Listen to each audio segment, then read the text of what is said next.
Hey guys, welcome back to another Cook With Me. Today I'm just going through something that a lot of you guys have been asking me to share, which are Asian pantry essentials that you can have or that you should have in your fridge as well, since I think they're essentials. But let's get right on into it, and later on I'm going to show you a really delicious noodle recipe using a concoction of some of these sauces. All right, so I need to grab one more. The first one I'm going to share, of course, is sesame seed oil. So no matter what kind of cuisine, whether it's Korean, Chinese, I tend to add this into a lot of my Vietnamese dishes too.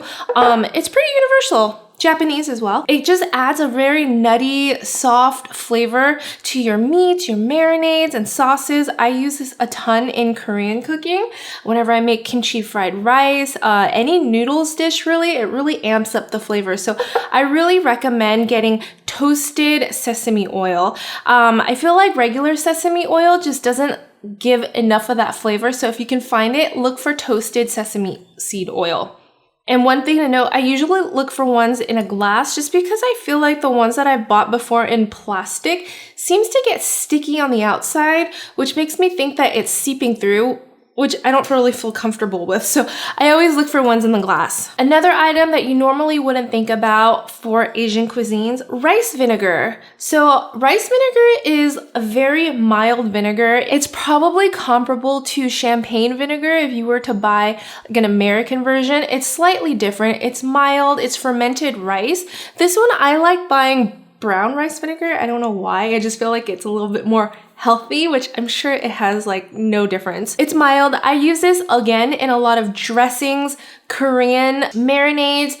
For my fish sauce, nước mắm chấm, the dipping sauce for a lot of Vietnamese vermicelli noodles, I would use rice vinegar in place of lime or lemon if I don't have those available. It just really brings out a lot of acidity and it's very well balanced. Speaking of fish sauce, no Vietnamese household exists without fish sauce. Now, this brand is probably the #1 recommended one from me.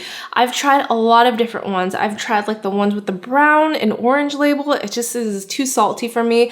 I've tried Red Boat as well. It's okay. It's expensive.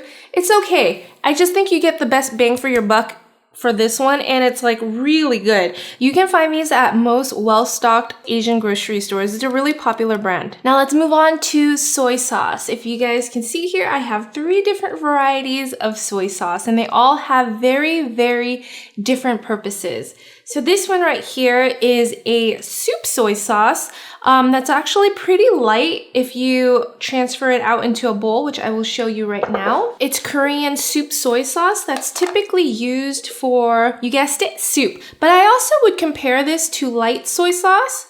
So kind of a double whammy here. So I use this with light soy sauce kind of interchangeably if a recipe calls for it, just because this one has the same level of saltiness as the other one. Now this one right here is called thick soy sauce, and this one has been cooked down and it has molasses, which is why it's nice and thick and dark. You don't typically see dark soy sauce being used for a lot of Asian recipes, but I love adding it into my noodle sauces, my marinades for Vietnamese grilled pork, just because it adds a little bit of this smoky, bitter flavor. Now, if you guys are pretty well versed with Vietnamese cooking, a lot of the cooking will call for caramel sauce or like nước mao. I don't make my own just because it's time consuming and you can go overboard fairly quickly. So I just use this in place of it. So like the braised fish, the popular Vietnamese dish, like the braised fish in a clay pot, I'll use this with some coconut water, and it's beautiful. And then for everyday use, I like using this low sodium soy sauce, and I have like a huge jug of it. Because I cook so much and because I'm always testing recipes, this jug will take me maybe like 3 months to go through. And this soy sauce is just standard use, and I usually buy the low sodium one just because I think it's very balanced for me. So if I were to compare the 3 soy sauces here, I would say the light soy sauce is the saltiest, which is kind of funny because it's the lightest one. This one is pretty balanced balance. And this one, the thick soy sauce, is not salty at all. It has more of like a smoky, sweet flavor to it. Moving on, another sauce that is really, really common in Asian pantries is oyster sauce. So this goes so well with any kind of stir fries. Again, like that braised catfish I mentioned earlier, you always use a little bit of this. Anything that's like kho or like braised in Vietnamese cooking, we always add oyster sauce. And I noticed in a lot of like Chinese cooking, stir fries and noodle dishes also use oyster sauce as well. It's like a mix of, let's see what's in here. Yeah, Nate said Korean food, not so much, although I've seen it used in this braised chicken dish with gochujang, and it's so delicious. I just feel like oyster sauce brings out a different type of saltiness to the dish that's so different from soy sauce. Like together, they're just like a powerhouse. But basically, this is made with oyster extractives. Oh, monosodium glutamate. That's MSG. As a flavor enhancer. Maybe I shouldn't be using this after all. I try not to eat too much MSG, but this is one of those things where you need to read the label. Okay, but you know what? I don't use that much of this. A bottle like this will last me almost like 6 months. So, wow, that was my first time reading this label. I should do that more often. If you don't want to use oyster sauce, another good substitute that I've read is umami powder, which you can find at Trader Joe's, and it adds like very, very similar level of saltiness. Oops. Okay, I do have to say, like, Asian cooking is just a concoction of a bunch of condiments mixed together to create one flavor, or like many different flavors, I should say. So like Korean food, you use these few flavors plus gochujang. Vietnamese food, you use these flavors to create like dokka or like braised dishes, which is really popular in Vietnamese cooking. But it's just like a concoction of sauces and condiments. Nate just told me to say it's like different piano keys used in different chords. How poetic. Okay, so now we're gonna move, oh, I'm missing one, hold on. So now we're gonna move on to the chili sauces, which, oh, I'm missing another one. I love my chili, I love my spices, so this is why I have so many different kinds. And I'm sure a lot of Asian households do too. Do you guys have like 5 different chili pastes and sauces in your pantry and fridge? Be honest. Okay, so I'm gonna start with my latest obsession, which is so good. This chili onion crunch. If you guys follow me on Instagram at Honeysuckle, if you haven't, be sure to follow me on there. I put this on everything and it's so good. It's not too spicy in my opinion. On a level of spiciness from 1 to 10, I would give it maybe a 5 or 6. It has just enough tang, but the crunch is what really brings you in. Here, check this out from the bottom. It's a mix of crunchy onions and garlic bits with red chili pepper flakes, and there's also a little bit of red bell peppers in here too, which you don't really taste it. I'm not like a huge fan of bell peppers, but this goes with pasta. It's great with bread, just to like dip it. It goes well with noodles, like Asian noodles, rice. I literally have put this on everything, and I bought, okay, let me be honest. I had one of these jars throughout the whole entire quarantine, and last week I finally went to Trader Joe's and I decided to stockpile. I got 2, maybe 3, just to have on hand so that I could put a huge dollop on everything because it's that good. And if you guys have tried this, you know exactly what I mean. It's my favorite. And now for more basic chili and spices, you have Sriracha, which is so key in Vietnamese households. This goes on banh mi, this goes on eggs, this goes on rice, pho, noodles, everything. Nate eats this more than I do. Chili garlic crunch is pretty much what I put on everything. And then we also have this Sambal Oelek, which is fresh ground chili paste. It's a little bit different from the chili garlic paste. It's more acidic. The chili garlic paste, you would put in nukmam and stuff, but I really didn't think I needed 2 of those since I don't really eat them that much. It's mostly for when my mom is here. She likes to put it on her stuff. So it's like we have a different chili for everyone. And then finally, we have Gochujang, which is a Korean fermented chili sauce. I'm sure you guys are really familiar with this by now. It goes so well in bibimbap. I use it with a lot of stir-fried noodles if I want to add like a Korean flair to it. This definitely for Korean barbecue is key. Like you just have a swipe of this inside like a wrap with meat, lettuce, kimchi, and it's also bibimbap. If you guys are into bibimbap, this mixed with some sesame oil, some rice wine vinegar, and then some sweetener, usually honey, and soy sauce. That's your bibimbap sauce. Like I said, like all of these meshed together create something beautiful. I wouldn't say that this is a huge pantry essential for most Asian families. At least I don't think so, but it is for mine because we love coconut milk so much. We love making curries. We make them all the time. But it's also really great with Vietnamese desserts. Jia, usually like those glutinous rice desserts with like mango sticky rice, which is a Thai cuisine dessert. Thai, Indonesian, Indian people, this would definitely be one of their pantry essentials. I really like it for the curries and the desserts. That's pretty much what I use it in. Sometimes for baking too, just to add like a replacement for regular milk and to give it that extra flavor. All right, let's move on to the grains and noodles. Now, what Asian household would it be without rice? Rice, brown rice, short grain, white rice, glutinous rice. I pretty much have them all in these jars over here. This is glutinous rice.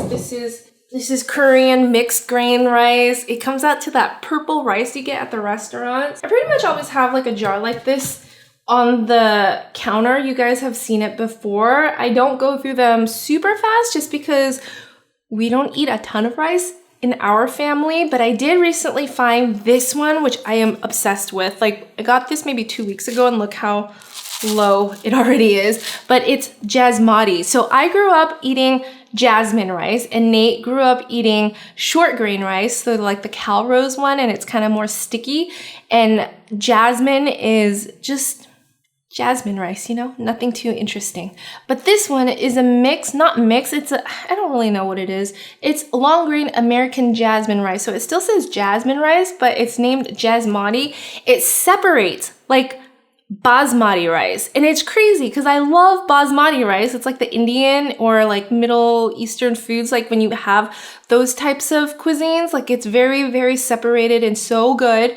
This is very much like that with the smell of jasmine rice. It blew me away. Like, so I like making this with a lot of curries. I'm not sure if it's a hybrid. It says organic jasmati rice, so maybe it is a hybrid. And now for noodles, who doesn't have ramen noodles in their pantry? Especially these days, right? Like, I actually haven't had, no, that's not true. I had ramen once. We have ramen noodles, rice noodles. So these rice noodles are more of the flat rice noodles that you're probably familiar with for pho. You can use them for pad thai. You can use them to have pho with broth. You can even make them with stir-fried noodles. These are also fine rice noodles, which you guys probably have seen me use for my Vietnamese noodle salads. I've already opened this one.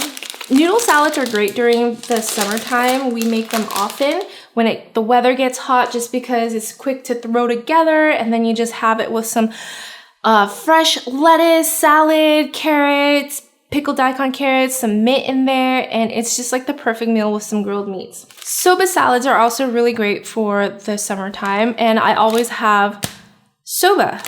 This one, I should open up to show you guys. This one is actually a green tea soba that I happened to buy because I wanted to try it, and it's great.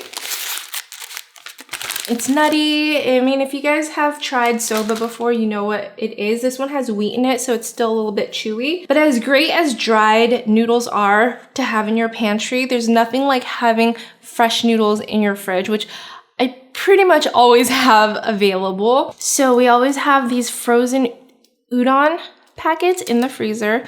They're nice and thick and chewy, great in soups and stir fries. And then these Korean knife cut noodles, they're also called udon here, but they're like not as thick as those, and they're kind of different. They're called like kalguksu.